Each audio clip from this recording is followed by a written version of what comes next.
This season has been dominated by Red Bull, with them winning every single race of the season so far after the Canadian Grand Prix. For the first few races or so, it looked like we could see a championship battle between Perez, and the Mexican driver looked like he would be able to be much closer to Max and even beat him on a number of occasions earlier on in the season.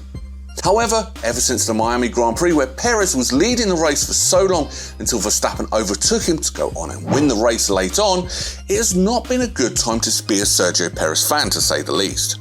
He has 3 races in a row where he's not reached Q3 in the best car on the grid by a mile. In Monaco, where he had a crash and started at the back of the grid, where you just can't overtake at. In Spain, he qualified in P11 on pace, where he just could not put a lap together to get into Q3.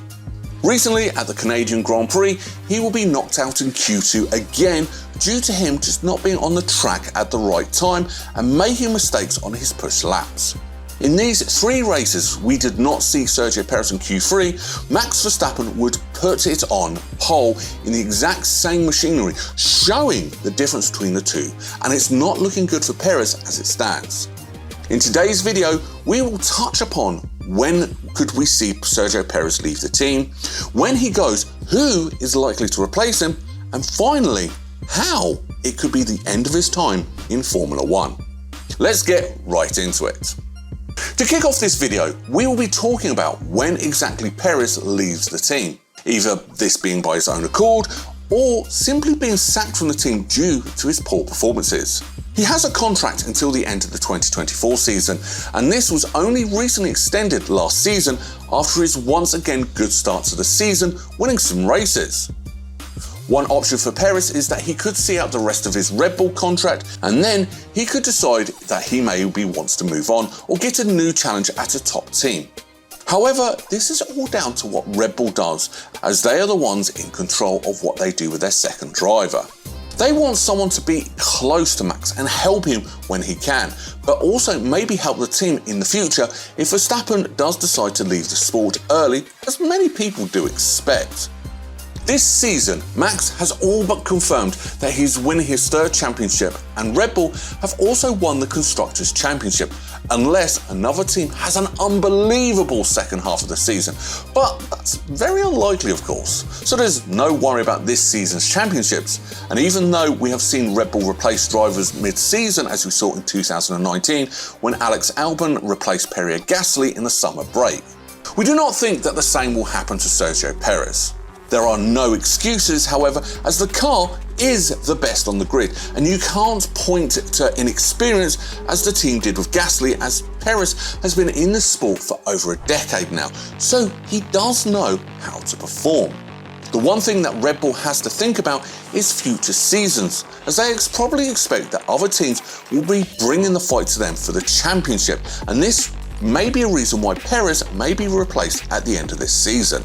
They need someone who is consistent, and Perez is just not doing that.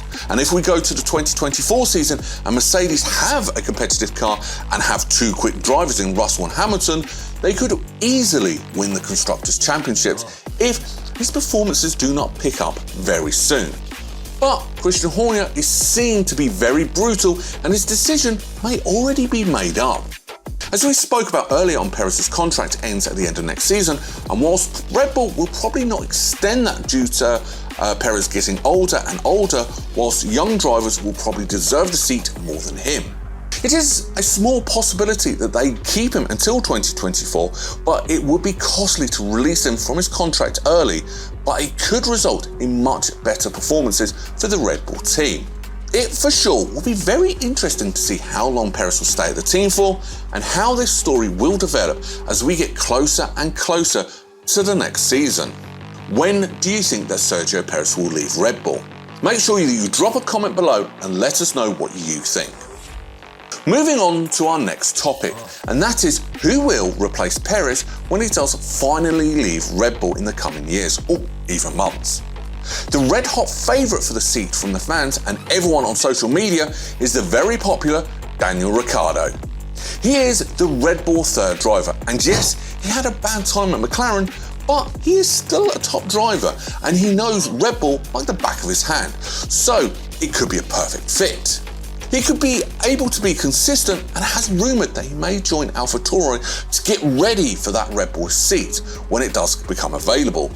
Many people say that he is past his best, but it could be a smart move for Red Bull, and we will just have to wait and see what happens. And we think that many fans will be very happy if he does get to join his good mate Max Verstappen at the best team on the grid.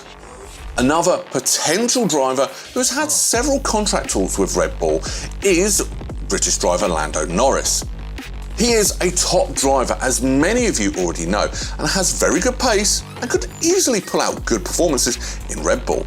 He is young and could be in the team for a long time if he is good enough. He would be an upgrade on Perez, and that is what Red Bull needs. Another driver who's the possibility to join Red Bull and replace Perez is Yuki Tsunoda. They have a lot of belief in him, and he has stepped up his performances this season, even though he is unable to get points due to how bad the car is. Red Bull, however, have seemed to have lost faith in their AlphaTauri prospects after Gasly and Albon did not perform to the level they would have hoped to. This is why Yuki may never get a chance at Red Bull. But never say never in Formula 1, as we always say, anything can happen. Overall, there are several options which are in the driving seat who could replace Perez, but there are many other drivers who could take up the Red Bull second seat. It's all down to when Perez leaves the team and who will be able to sign for the team without costing them a lot of money. And this is why we do think that Daniel Ricciardo will be driving for Red Bull pretty soon. Who do you think will be the second driver for the team after Perez? Let us know in the comments below. Finishing up this video, we'll be talking about how Perez leaves Red Bull. It could be the end of his Formula 1 career, depending on what he does. Of course, Perez will more than likely not get a seat in a team who will give him the car to win a championship, and this might mean that he steps away from the sport, as he has no motivation as he can't win a title. But we do not know what Perez wants. He has had a long career, and finishing on high at the best team could be a way that he may want to go out of the sport and retire, and maybe go into other sports like IndyCar, for example, for a different challenge. Or Perez may not want to retire, as many teams in the midfield will take him, and he could lead them to being a top team once again whilst he earns a good amount of money before he retires. He is a multiple-time race winner, and most teams would be happy to take him. But if he leaves Red Bull, he might retire and go down as the best Mexican driver in Formula 1. Thank you all so much for watching this video, and make sure you hit that like button and subscribe for more videos just like this one.